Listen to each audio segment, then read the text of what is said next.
Let's take a look at verse 26. I'll read a few verses and then make some comments. That is why they called these days Purim, from the word pur. We talked about that. Therefore, because of all that was written in this letter, and because of what they had experienced, what has happened to them, the Jews confirmed and undertook upon themselves and their posterity, future generations, and upon all who might join them, even non-Jews who didn't experience, and their ancestors didn't experience this particular salvation, this particular miracle, to observe these 2 days, the 14th and the 15th, without fail, in the manner prescribed, and at the proper time each year.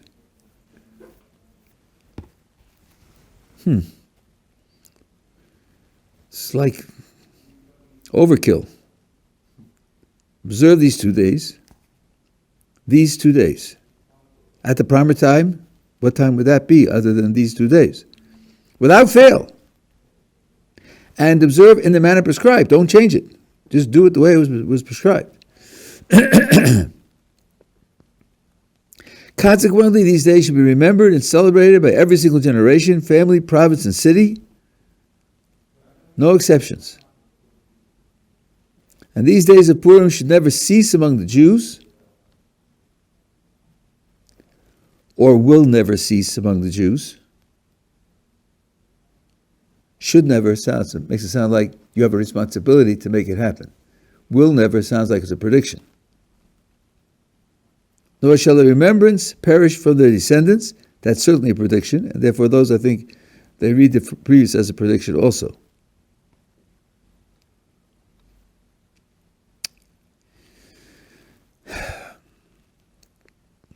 Seems to be like the text is fighting a battle uphill. There seems to be some kind of resistance here, or some kind of fragility here. Maybe it won't be accepted. Maybe the details will be changed. Maybe they'll shift the time around. Maybe some people will do it and some people won't do it. No, every family in every province, don't leave anything out, without fail, forever.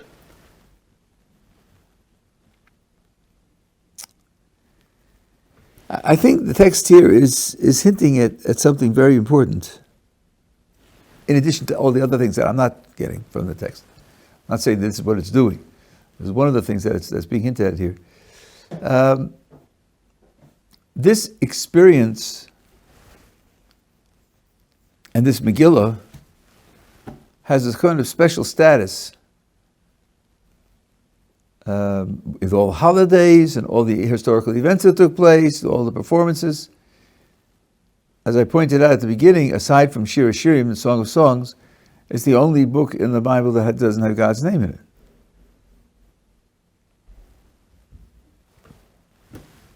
That's strange. What is the Bible about other than God and man, God and the world interacting? Also, we spoke about this as a miracle. We said that the Jews reconfirmed their commitment to the Torah because of the love of the miracle. But the miracle here is quite subtle. No stones fell out of heaven on Haman and his family. The earth didn't open up to swallow up the anti-Semites.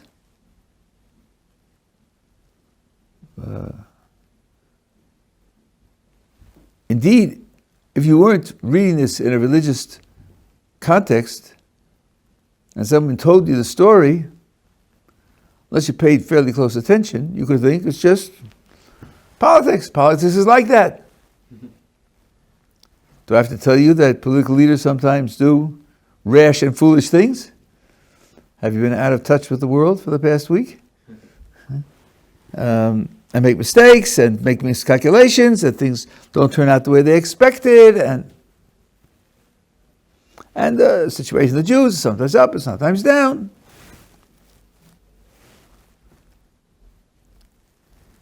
We see a miracle here because certain so-called coincidences take place that are beyond the natural, beyond the normal.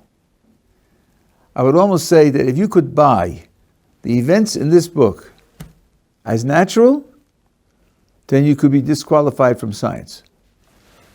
Because if these are natural and don't require any special explanation, you'll never investigate anything, because it's just what happens, that's all. Anything could happen, and when it happens, you take it for granted. You don't see anything special going on. Scientist is a person who looks and says, this isn't natural. It isn't expected.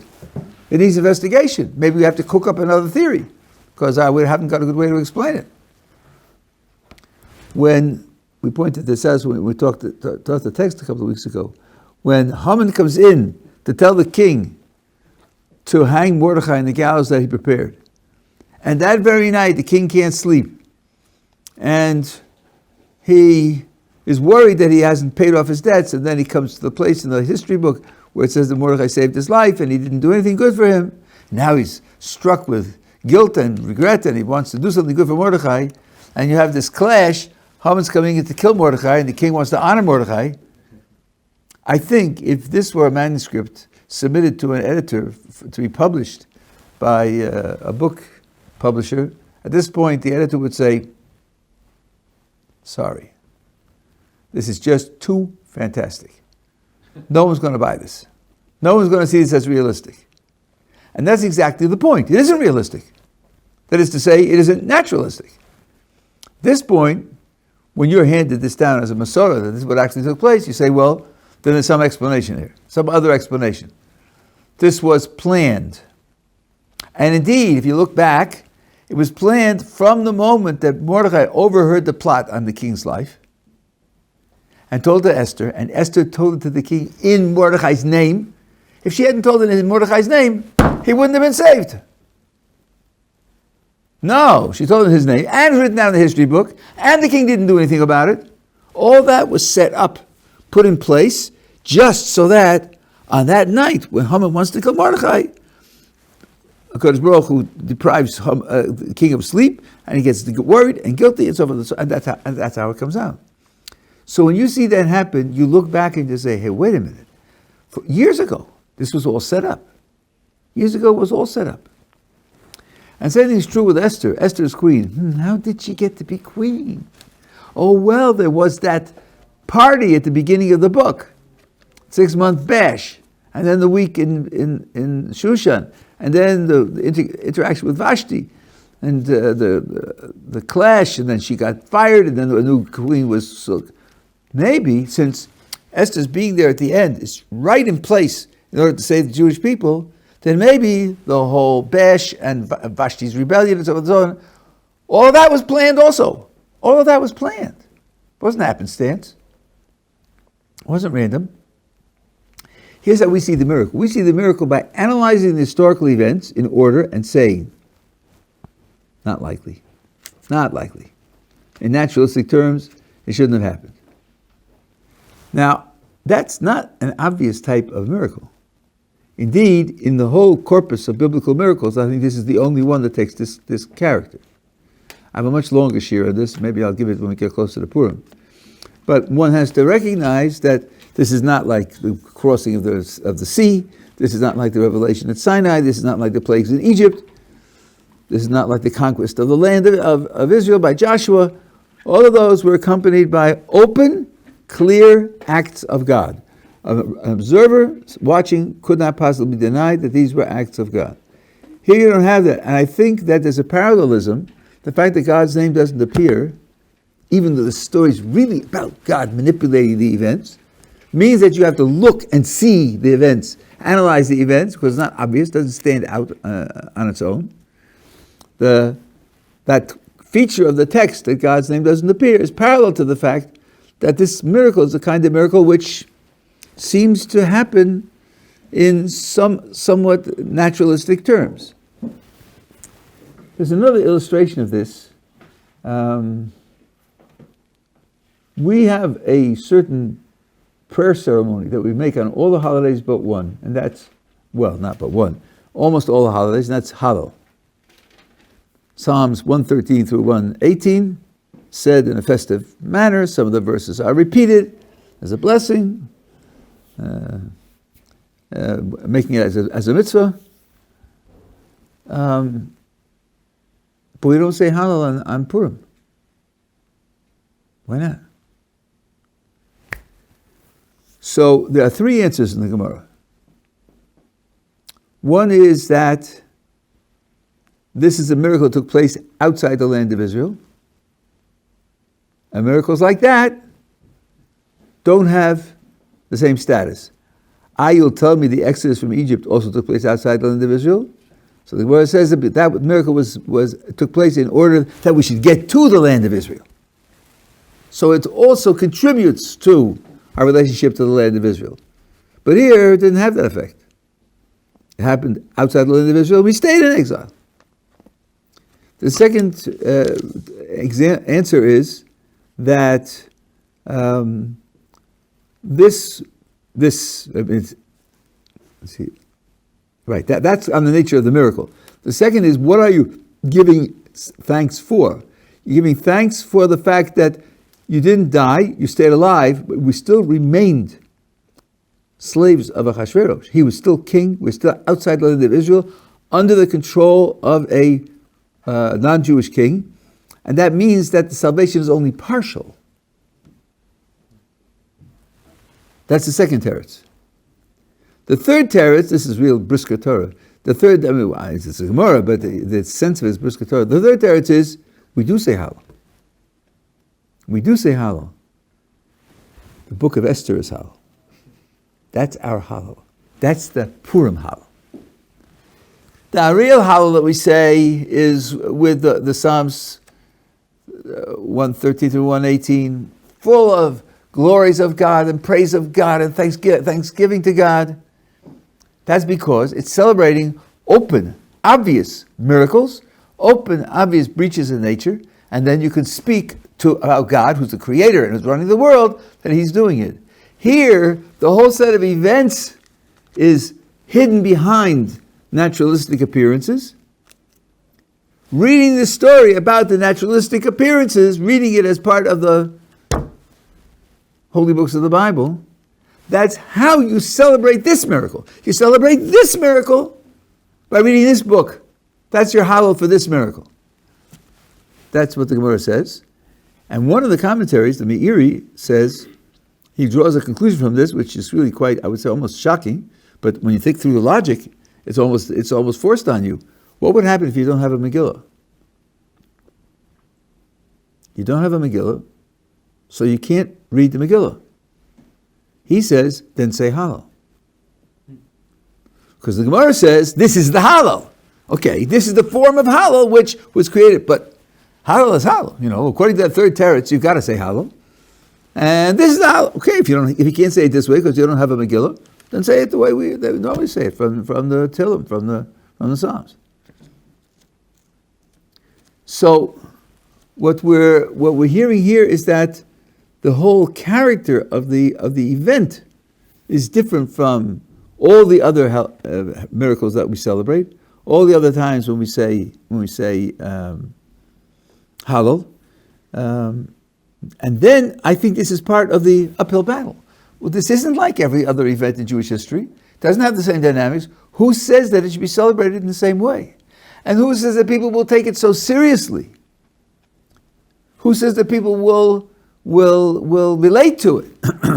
Who says that people will be careful about it? Says it doesn't have that spectacular status.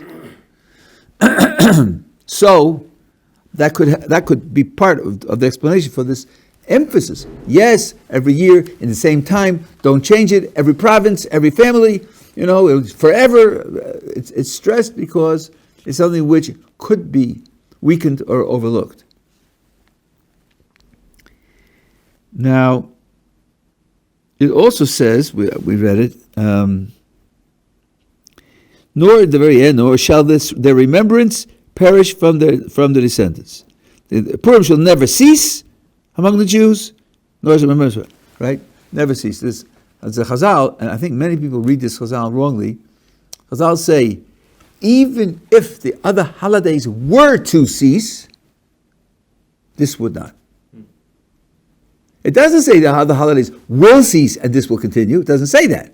It says, even if the other holidays were to cease, this would not. Because this is said about this one, that'll be remembered forever. Doesn't say that about any other holiday. Nor is such a thing written about any of the holidays. Well, then you have to ask, why would this one be so important? So important. Okay, we just made a case that maybe it should be included with the other ones, even though it's trailing along at the end.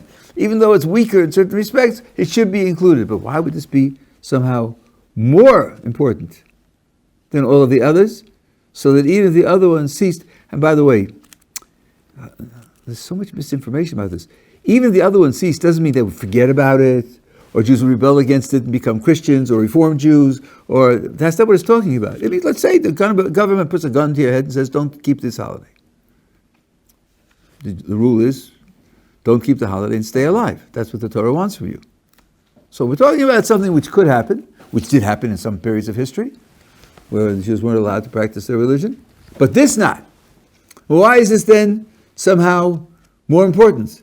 So one of the things that we said could be part of the explanation, and that is, you have here a second commitment to the Torah, a commitment which repaired a breach in the original commitment that was made with a mountain holding over their heads, being held over their heads.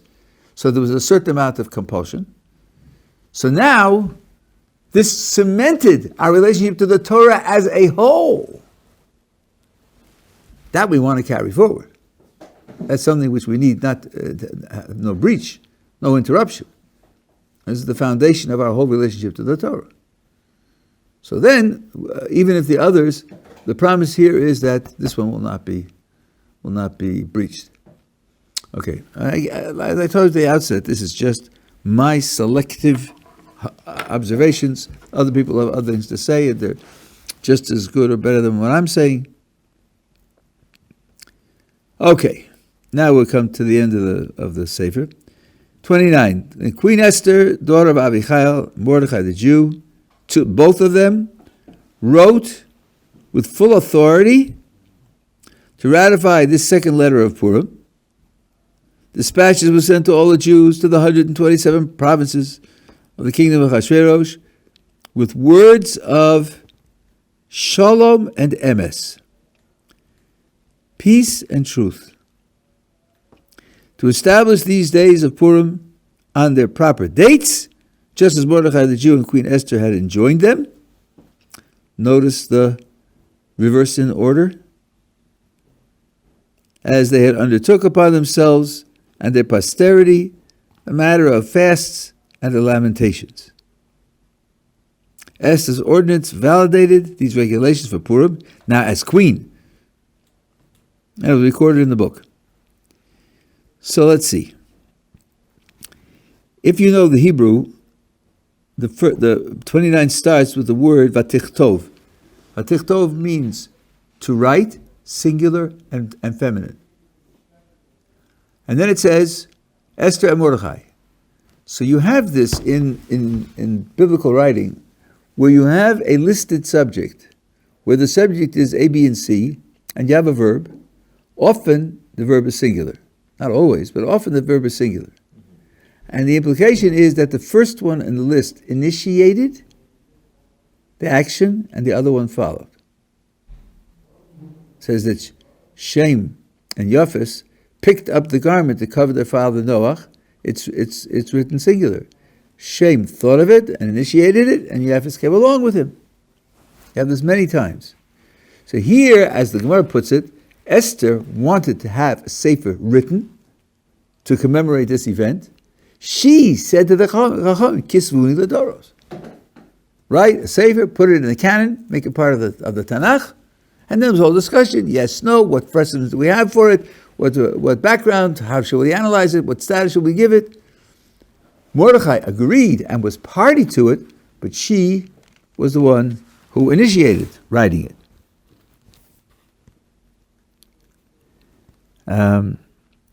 Now, words of peace and truth, shalom and emes.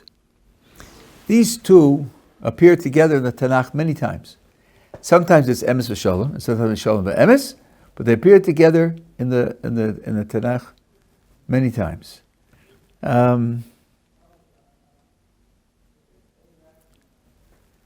Just like chesed and emes appear together, here's shalom and emes. Now, and of course, Israel has lived by these words for its whole existence, the state of Israel, because often people are offering what they call shalom, and Israel says, you're calling it shalom, but there's no emes there. Roughly, shalom does not mean peace in English. In fact, in a certain sense, they are opposite concepts. Peace in English is a negative concept. It means no disturbance, no noise, no conflict, no activity, just, as we say, peace and quiet. In English, you could say that the graveyard is very peaceful. You could never use the word shalom for a graveyard. You couldn't do that. Shalom comes from the root shalem, which means complete, perfect, whole, integrated. It's a positive concept, not a negative concept. Now, shalom means complete and integrated. Emes means attached to reality. Not everything that's complete and integrated is attached to reality. You can create a fiction. There are writers who write fictional stories. A good writer can make it realistic.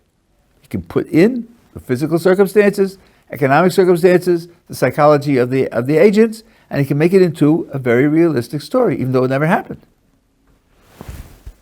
Here you want shalom, you want everything to be integrated in the best possible way, realistically, not unrealistically. I used to use communism as a foil. You can see in the last week how this works. The communists had a complete picture of what mankind is and where society comes from, what it's based on, and how the economy works, and how the various elements of culture are all dictated by the economy, and the iron law of progress from feudalism to capitalism and capitalism to communism. They had a complete picture. Everything in history was given a place in the picture. It's just that the picture is wrong. It's false. It's not true. So it's not enough to have a complete picture. You want a true picture. Here, they said, to grasp these events, you need shalom and emes, and what they wrote, it reflects the shalom and emes in the events, and in that way, it can become a permanent institution. Yeah. You said shalom is complete, not peace. Could you use it in the definition of shalom bias? Yeah, absolutely. Shalom bias means the husband and wife becoming parts of a single larger unit. That's what it means. Doesn't mean they're not fighting and throwing big dishes at each other. Well, when people usually say you should work on shalom bias, you should try to make sure you have shalom bias almost all the time. Whenever we read books about it, whenever he talks about it, always talks about the methods of going about doing it, conflict resolution, coming to the same understanding. All talking about, when they're talking about in English, it seems like the best word for it is peace, not completeness. I don't know. I haven't read the books. I'm married too long to, I haven't read all, and my guess is you haven't read all the books either, because there are probably 100 of them or more. So shalom bias means? The word shalom means completeness, integration, perfection. It does not mean just we're not fighting. The goal of shalom bias is not the same as the goal of a successful business relationship, where also you have conflict resolution, and also you have to have smoothness of a cooperation and so forth and so on. If that's all you have at home, that's not shalom bias. That's not shalom bias. The pasuk says in Bereshis, "Vayikra es shmam Adam." God called their name Adam, not his name, their name. The word Adam refers to a single thing of which the two of them are parts. That's the goal. That's what makes us different from animals. That's what, and in Kabbalistic terms, this is, there are thousands of references to this. Anyway, I'm just pointing out that that's when it says shalom ve'emes, here it's capturing two things. There's a kind of internal integration, consistency, reinforcement, and also externally, it matches the world. It matches the world in an appropriate way. The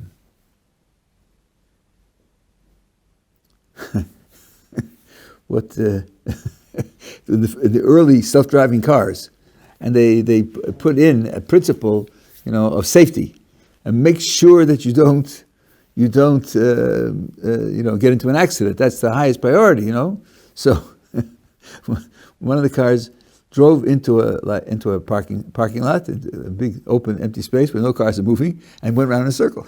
Not going to hit anybody. No, it's going to hit me. There's no motion here. I'm just going around in a circle. Why should I drive on the road? On the road, something could happen. But this way, I'm perfectly safe. Right? Artificial intelligence is so crippled by this unbelievably idiotic mistakes that are made. And the problem is self-driving cars. They have artificial intelligence built into them, and principles of operation built into them. And all the philosophical literature on artificial intelligence goes back 50 years, now has become relevant in the economic world. Because you have to put principles in, you have to calculate the consequences of the principles, and look at the pitfalls, the mistakes that take place. So the fact that it's internally consistent doesn't mean that it's going to match the real world. It's not necessarily. Howard Hughes, there was a film on his life, and he had some mechanical engineers who built a new type of car. And the new type of car had water that was heated by the engine circulating in the shell of the car to keep the car warm. And that way you wouldn't need you wouldn't have to put it in a heater, because it would be done automatically. So they built a prototype. So Hughes looks at the design, and he hears them explain the design. He picks up a big, heavy metal wrench, and he throws it at the car. And of course, where these pipes are going through the shell is very thin. And it hits, and the pipes burst, and the water spills out. And he says, the slightest bang on the car will destroy it. You didn't think of that. You didn't think of it getting banged. But real cars on the real road get banged, and they have to survive. So it's not enough to have internal consistency. It's got to work in the real world as well. That's Shalom Ve'emes. Okay, now chapter 10, all of 3 verses. If you remember what we said at the very beginning, you'll understand. King Achashverosh levied taxes on both the mainland and the islands. All his mighty and powerful acts, and a full account of the greatness of Mordechai, whom the king had promoted, are recorded in the book of Chronicles of the kings of Media and Persia. Yeah? So what? Do I need to know this? Should I go study the books of Media and Persia to find out the rest of the facts? What was this doing here? For Mordechai the Jew was viceroy to the king Ahasuerus, great man among the Jews, found favor with the multitude of his brethren. He sought the good of his people and was concerned for the welfare of all his posterity. The book opens with Ahasuerus. The book closes with Ahasuerus, sort of, and also closes with Mordechai. So I told you at the outset, the books of the Bible are really biographies.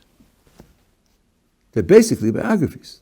The Gemara Bava Basra gives a list of all the books of the Bible and their authors, who wrote them. And with respect to the 5 books of Moses, it says, Moses wrote his book and the Parsha of Balak, the story of Bilam. And, really, I guess you might have thought that he didn't write it, and we're telling you, listen, don't make a mistake.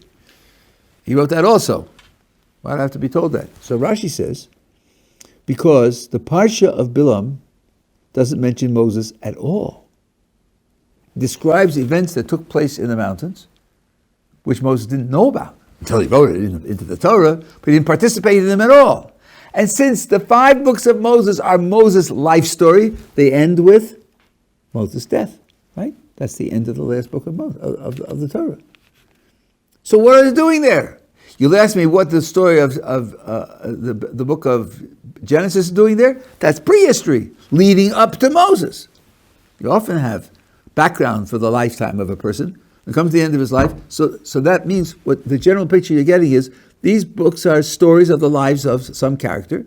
Book of Isaiah, the book of Jeremiah, the book of Amos, and what they did. And of course, we're telling their stories because their stories are stories in the history of the Jewish people, and God's interacting with the Jewish people. But the literary form is the form of a biography.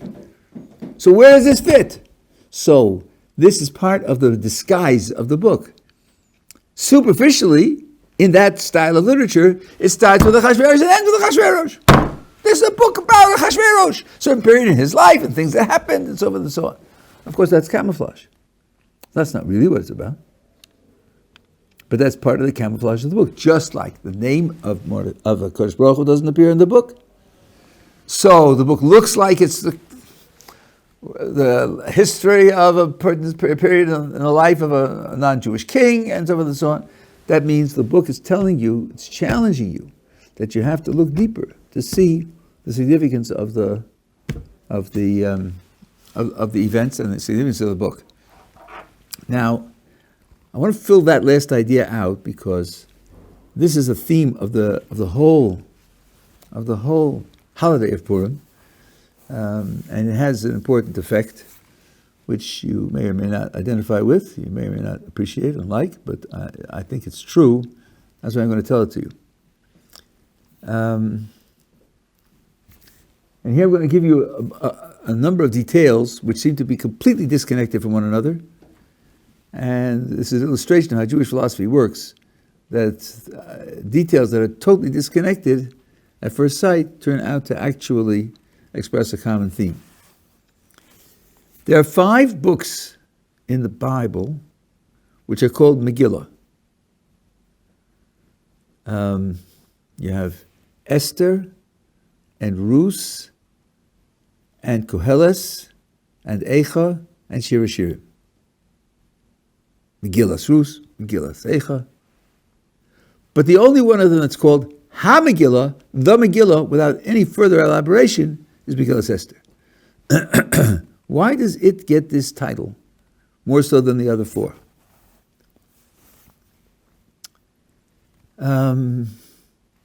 Why is there a custom of dressing up in costumes on Purim? Now, when I say custom, this isn't the custom that's mentioned in the Shulchan Aruch, but it is a very widespread custom, and it wouldn't be done and accepted and celebrated in Jewish communities unless it has something to do with the theme of the day. And some people have the custom of eating Kreplach. Now, Kreplach is a piece of meat wrapped in dough, so that when you see it on the plate, it looks like dough, but there's meat inside. Why would that be something to do with the idea of Purim? And then finally, there's the custom of drinking.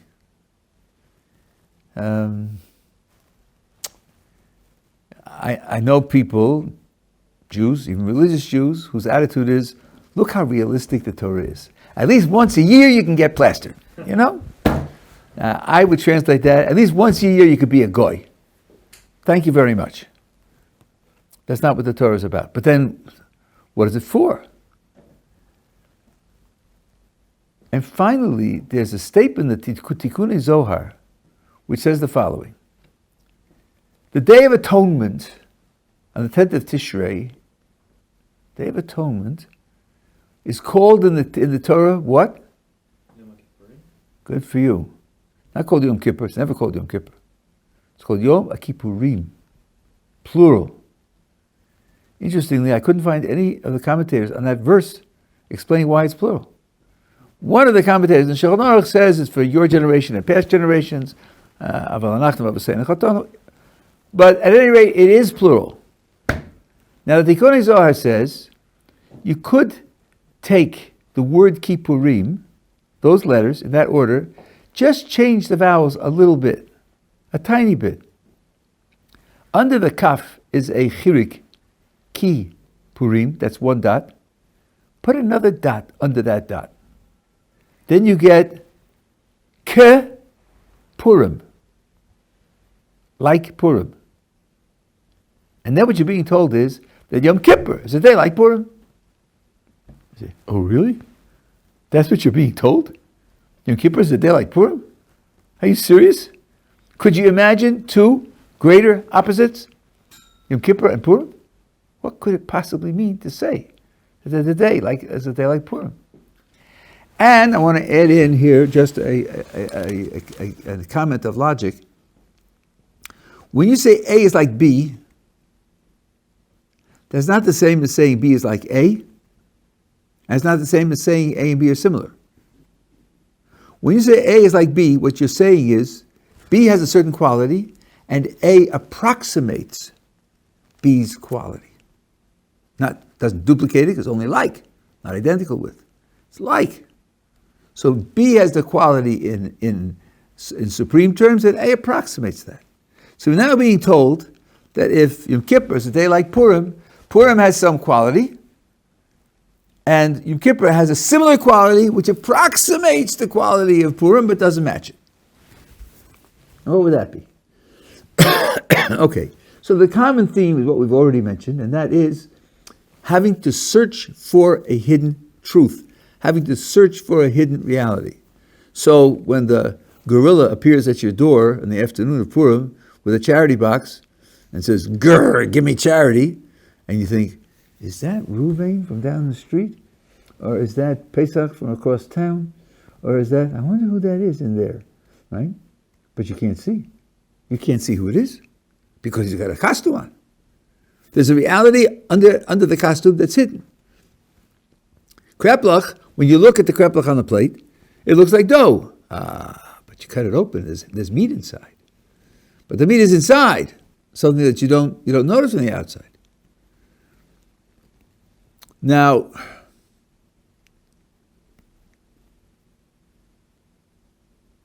Purim and the idea of drinking on Purim is supposed to reveal something that's hidden. That's also what it's supposed to do. And here's how it works. Human being is a soul and a body. The soul and the body are oriented differently, and that creates tension and conflict. Free will is a struggle to act in terms of the soul and bring the body along so the body becomes focused and becomes elevated.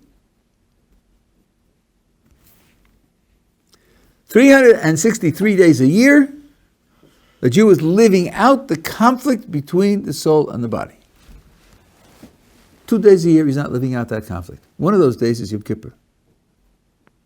Because in Yom Kippur, the body is put on back burner. The body is put in a closet, in a drawer.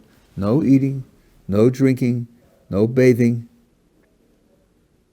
not wearing leather shoes, and no family relations. The activities of the body are put on the back burner.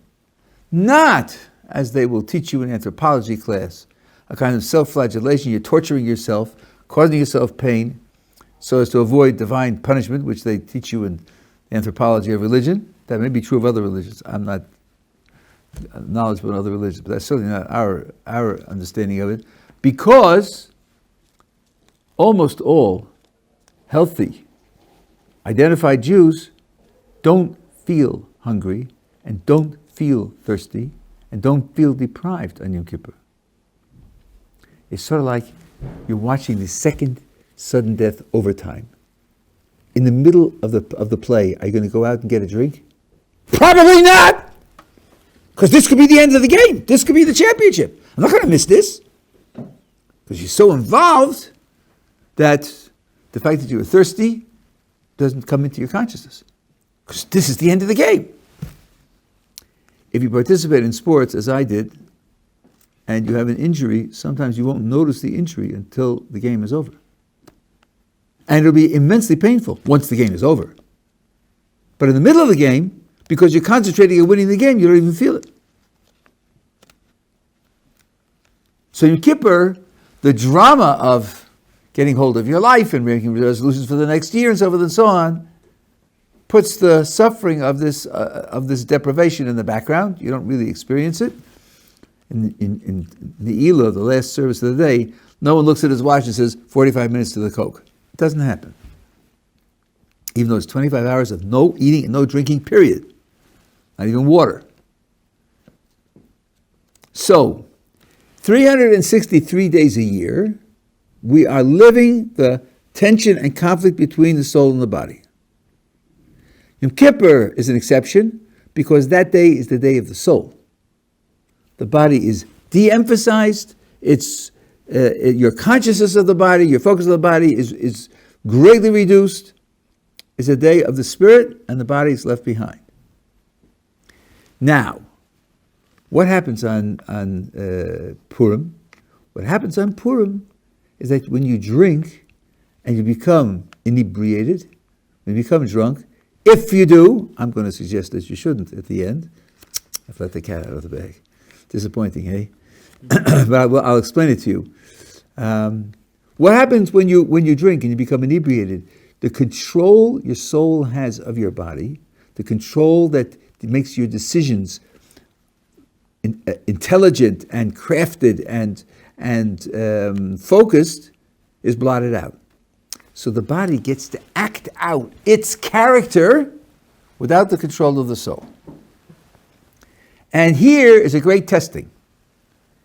Because during the 363, when the soul and body are in conflict with one another, let's imagine a person you're looking from the outside. And you see that every one of his actions is correct.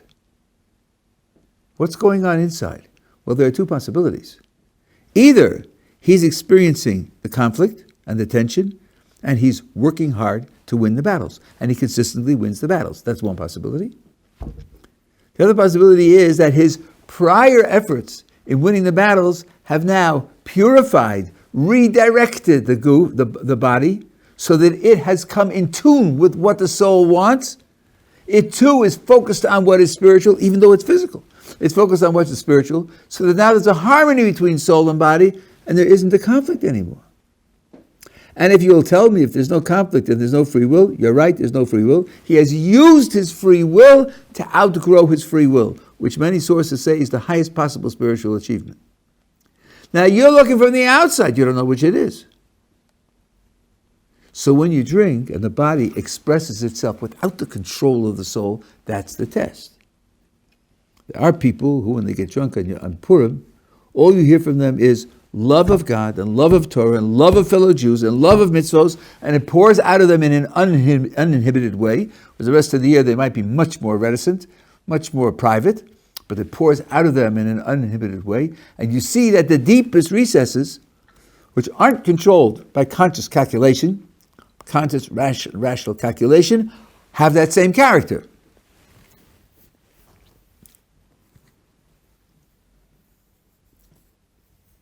So now, let's compare Yom Kippur and